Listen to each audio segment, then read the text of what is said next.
Et salut à toi. Live aujourd'hui.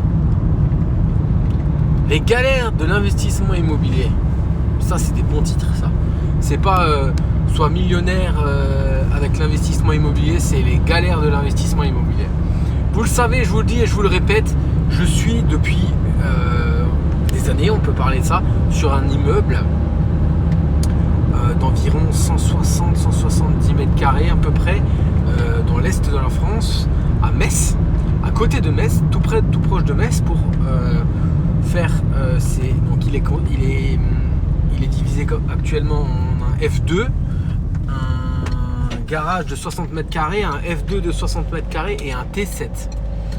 Alors avec les combles, c'est un duplex, un T7. Le T7, on souhaite le diviser en 4, voire 5. J'étais à un événement, fut un temps, il y a 2 ans, et j'ai rencontré une personne qui habite dans le même coin que moi. Quand il rentre 2-3 semaines après, on s'écrivait sur Messenger et ça. Quand il rentre 2-3 semaines après, il m'appelle, il me dit j'ai trouvé un immeuble, il est comme ça, je pense qu'il y a vraiment moyen de négocier. Moi je dis ok, j'arrive. J'y suis allé le lendemain tout de suite, on a revisité, on a fait une offre, affiché 220 000, on a fait une offre à 157, elle a été acceptée à 163, 164. Il s'avère que c'est une liquidation judiciaire. Je commence à avoir un peu d'expérience sur les liquidations judiciaires, donc on a fait une offre. Le juge a stipulé une ordonnance qui... c'est une ordonnance, c'est un courrier, hein, ça s'appelle l'ordonnance du juge, qui stipule que moi et mon associé... on va se porter acquéreur de cet immeuble à tel et tel prix, sauf que on n'a pas trouvé le financement. Il s'avère que mon associé était au tout début de la création de sa société, pas forcément trop de sources de revenus, un profil qui voilà, la banque elle n'aime pas, hein. Il était auto-entrepreneur depuis moins de 2 ans, je crois, quelque chose comme ça. Alors bon, avec un peu de cash, mais voilà, la banque elle plaît pas. Ok, c'est pas grave. Entre temps, on est retourné dans un autre événement et là, on a côtoyé. C'était un événement plus fermé. Je crois qu'on était une trentaine avec que des investisseurs immobiliers. On y allait ensemble et là, on a côtoyé par contre d'autres personnes. Une personne issue de l'est de la France et une autre personne bien blindée. Tu vois, déjà plus de 40 ans, bien blindée. Quand on prend l'avion, je dis tu sais quoi ? Bien, on essaye de voir si on peut pas les inclure dans le projet tous les deux. Je les appelle, je leur dis. Le mec le plus jeune, ok. Le plus âgé, ouais, faut voir et tout, sachant que voilà, il est quand même directeur d'un grand magasin de bricolage. Il a énormément de cash en banque, de cash, je parle, hein, plus sans compter le patrimoine. Donc ce qu'on fait, on appelle le notaire, on dit écoutez, on n'a pas eu le financement, il faudrait revoir l'ordonnance du juge. Donc il me donne le numéro de téléphone du mandataire judiciaire, je rappelle le mandataire judiciaire, donc il annule, donc il fallait faire un courrier comme quoi on sortait de la première vente à 2, mais qu'on faisait une offre au même prix, mais à 4, chose qu'on fait. Donc tout ça, ça a déjà duré sur 1 an. Et après, donc on était 4 associés, donc nos noms apparaissaient sur les 4, sur l'ordonnance du juge, et là, on va chercher le financement, quoi. Et donc là, je vous parle de ça cet été, après l'été, là, au mois de septembre. Et la galère, refus, d'abord c'est oui, après c'est non, refus, enfin c'est compliqué, sachant que si on nous met tous les 4 ensemble, je pense qu'on doit avoir l'équivalent sur nos comptes en banque d'acheter l'immeuble. Je parle juste de l'acheter, je parle pas après de faire les travaux. Donc qu'est-ce qu'on fait ? On continue à faire les banques, 7, 8, 9, 10, 11, 12, 13. À chaque fois c'est des oui, après c'est des non, après c'est je sais pas. Moi de mon côté, mes collaborateurs bancaires m'ont tout de suite dit non. Principalement leur objection, c'était pas assez de recul sur nos investissements. On est quand même sur les 4 investisseurs, 3 investisseurs qui avons investi vite, en peu de temps, grâce à Yann Darwin. C'est notre dénominateur commun, c'est avec lui qu'on s'est connus. Et donc, ça fait depuis le début de l'année, on a la caisse d'épargne, il me semble, le banquier de la caisse d'épargne qui nous a dit ok, il n'y a pas de problème, moi je vous finance. Donc il faut quand même savoir qu'il y a au total frais d'agence, frais de notaire, achat 200, plus travaux 200. Donc c'est ça aussi un peu qui posait problème, beaucoup trop de frais de travaux.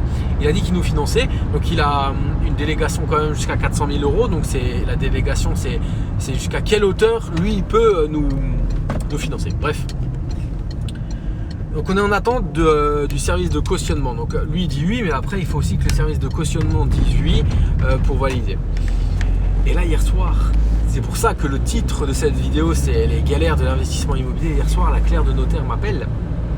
Elle me dit qu'elle a eu l'appel du mandataire judiciaire. Voilà, il faut vendre là maintenant, il faut acheter là maintenant, monsieur Hartzheim. Il faut acheter maintenant. Ça fait maintenant 18 mois. C'est bien marrant quoi, mais il faut acheter. Donc la clerc de notaire me dit que le mandataire lui dit ça, ce que je comprends totalement, parce qu'un mandataire, il faut savoir qu'un mandataire derrière, il a la pression de la banque.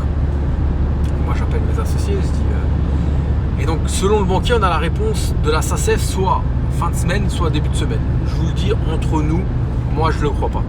Je pense que ça va durer encore plus longtemps. Mon associé dit il fait son possible, pour moi il fait pas assez son possible, pour moi il n'y a aucun banquier qui a fait leur possible, parce que l'année dernière j'ai réussi à avoir un crédit en 3 semaines. Quand on veut, on peut, quand un banquier veut, il peut.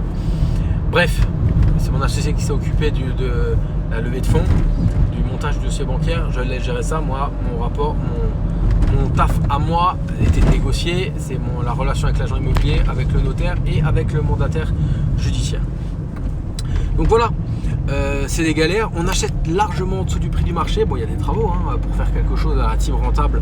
Il y a vraiment des travaux, mais voilà. Après, qu'est-ce qui peut nous arriver au pire? Que le mandataire judiciaire dire écoutez, vous nous mettez en bateau, ça fait 18 mois, moi je veux récupérer l'argent parce que derrière il faut que je puisse rembourser la banque. Stop, on vous enlève l'ordonnance et on le remet en vente. J'y crois pas trop. Qu'on nous force à l'acheter, j'y crois pas trop non plus. Maintenant on va aller au bout. On a créé la SCI. On a déposé l'argent sur le compte en banque. Donc derrière, voilà, on se laisse pas le choix. L'avantage aussi, c'est que quand tu te laisses pas le choix d'échec, tu peux pas faire demi-tour, tu peux pas te retourner. T'as pas le choix. Et donc pour la petite histoire, on est 4 associés qui se sont retrouvés suite à un événement que Yann Darwin avait organisé et après suite à une masterclass qu'il avait organisée par rapport à sa formation de l'Académie des investisseurs rentables. Comme quoi, le prix de cette formation a été remboursé 50 fois, vu que derrière, rien que sur cet immeuble-là, 220 affichés, 165, 167 acceptés. C'est même pas moi qui l'ai trouvé, c'est pas moi qui l'ai cherché. Je suis allé le visiter, j'ai aidé à négocier. Mais voilà, je me suis créé 3 associés sur ce coup-là, grâce à des séminaires, etc. Donc dépêchez-vous. Il faut que vous alliez à des séminaires, il faut que vous rencontriez vos futurs associés parce que c'est des gens qui ont le même mindset que vous, c'est des gens qui font le Silvio qui est connecté pourra vous le dire, c'est des gens qui prennent le temps d'aller dans des événements, qui dépensent de l'argent, qui posent congé au lieu de partir en vacances et rien faire, et ben ils vont derrière dans des événements comme ça. Voilà, vous avez un lien dans ma bio pour bénéficier de 45% de remise sur l'événement du BIF à Nice fin mai, dernier week-end du mois de mai. Si vous passez par mon lien, moi je suis gentil, on se téléphone, on prend 30 minutes ensemble pour faire un call, pour voir un peu où vous en êtes dans vos investissements immobiliers. Avec ça, ça permet de jauger. Et les 2 jours du BIF, on pourra discuter pendant les networking, même s'il y a maintenant quelque chose qui ne vous intéresse pas, et forcément, moi, je n'ai pas forcément envie d'écouter, trading un peu moins, et ben on pourra discuter ensemble de vos investissements ensemble. Voilà, vous avez le lien dans ma bio, vous cliquez BIF 2020. Et vous avez aussi un lien pour l'académie, sachant que c'est la formation la plus complète en francophonie. Voilà pour vous dire ça. Maintenant, l'histoire, c'est que on va pas lâcher l'affaire. Mon associé me dit que le banquier fait tout son possible. Je veux bien lui donner le bénéfice du doute. Par contre, fin de semaine, pour moi, c'est vendredi. Début de semaine prochaine, pour moi, c'est lundi. Travaille pas. Donc mardi, mercredi, il faut absolument qu'on ait une réponse. À un moment, si tu te mets dans la posture d'un professionnel, et c'est cette posture-là que j'ai prise cette posture-là que j'ai prise moi dans la négociation vis-à-vis de l'agent immobilier. Je me suis mis en avant par rapport au fait que derrière on allait avoir un financement, on allait au bout des choses. Par contre, il fallait qu'il baisse le prix. Derrière, il faut qu'on assure. Il faut qu'on assure et donc voilà. Les amis, je vous souhaite une bonne journée. Allez faire un tour dans mon lien, regardez, guettez un peu ce qui se passe. Je pense que vous ne regretterez pas vos investissements. Je vous dis à bientôt, à demain. Ciao, ciao.